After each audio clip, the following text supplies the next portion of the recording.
continuation, is the superintendent's plan appropriate? Yes.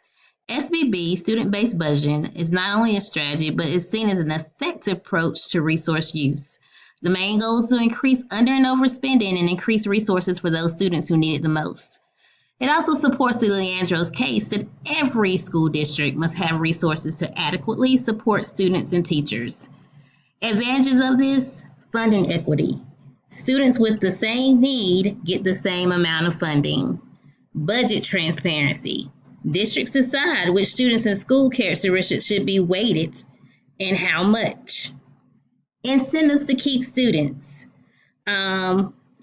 Most districts will reach out to parents to attract the targeted number of students that they need to attend the schools. Strong leadership. Only the best and the highly intelligent will be able to run a school and support the SBB efforts. The opportunity to be creative will also attract a different type of leader and style.